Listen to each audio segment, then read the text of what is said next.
Hi hello good morning. First ನಾವು ಹೋಗಿದ್ದು ಗೌಡಗೆರೆ ಚಾಮುಂಡೇಶ್ವರಿ ತಾಯಿ ದರ್ಶನ ಪಡ್ಕೊಂಡು ನೆಕ್ಸ್ಟ್ ನಾವು ಹೋಗಿದ್ದು ಕುಣಿಗಲ್ ಆಂಜನೇಯ ಸ್ವಾಮಿ ದೇವಸ್ಥಾನಕ್ಕೆ. ಇದರ ವಿಶೇಷತೆ ಏನು ಅಂತಂದರೆ ಇದು ವಿಶ್ವದಲ್ಲೇ ಅತ್ಯಂತ ಅಂದರೆ ಎಷ್ಟು ಅಡಿ ಇದೆ ಅಂದರೆ 161 ಅಡಿ ಎತ್ತರದ ಪಂಚಮುಖ ಆಂಜನೇಯ ಸ್ವಾಮಿ ವಿಗ್ರಹ ಇದು.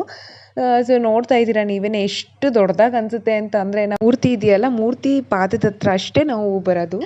ತುಂಬಾನೇ ಚೆನ್ನಾಗಿದೆ ದೇವಸ್ಥಾನ. ಫಸ್ಟ್ ಟೈಮ್ ನಾನು ವಿಸಿಟ್ ಮಾಡಿದ್ದು. ತುಂಬ ಕಾಮ್ ಆ್ಯಂಡ್ ಕಂಪೋಸ್ಡ್ ಆಗಿ ಪೀಸ್ಫುಲ್ ಆಗಿತ್ತು. ಯಾವುದೇ ಕ್ರೌಡ್ ಇರಲಿಲ್ಲ. ನನಗೆ ಹೋದಾಗ ಒಂಥರ ದೇವಸ್ಥಾನಕ್ಕೆ ಹೋದಾಗ ಗುಡ್ ವೈಬ್ಸ್ ಬರುತ್ತಲ್ಲ, ಆ ಥರದ್ದು ತುಂಬಾ ಗುಡ್ ವೈಬ್ಸ್ ಬಂತು ಇಲ್ಲಿಗೆ ಹೋದಾಗ. ಮತ್ತು ಇಲ್ಲಿ ರಾಮನ ಸೇತುವೆ ಕಲ್ಲು ತೇಲುತ್ತಲ್ಲ ಅದು ಕೂಡ ಇಟ್ಟಿದ್ರು. ಫಸ್ಟು ಗೌಡಗೆರೆನಲ್ಲಿ ಇಟ್ಟಿದ್ರು, ಇವಾಗ ಅಲ್ಲಿ ತೆಗ್ದಿದ್ದಾರೆ, ಇಲ್ಲಿ ಇಟ್ಟಿದ್ದಾರೆ. ಅದೇ ದರ್ಶನ ಕೂಡ ತುಂಬ ಚೆನ್ನಾಗಿ ಆಯಿತು. ನೆಕ್ಸ್ಟು ಅಲ್ಲಿ ಮೇಲ್ಗಡೆ ಹೋಗೋಕ್ಕೆ 10 ರುಪೀಸ್ ಟಿಕೆಟ್ ತೊಗೋಬೇಕು. ಸೊ ಟಿಕೆಟ್ ತಗೊಂಡು ಮೇಲ್ಗಡೆ ಕೂಡ ಹೋಗಿ ತುಂಬ ಚೆನ್ನಾಗಿ ಎಕ್ಸ್ಪ್ಲೋರ್ ಮಾಡಿದ್ವಿ.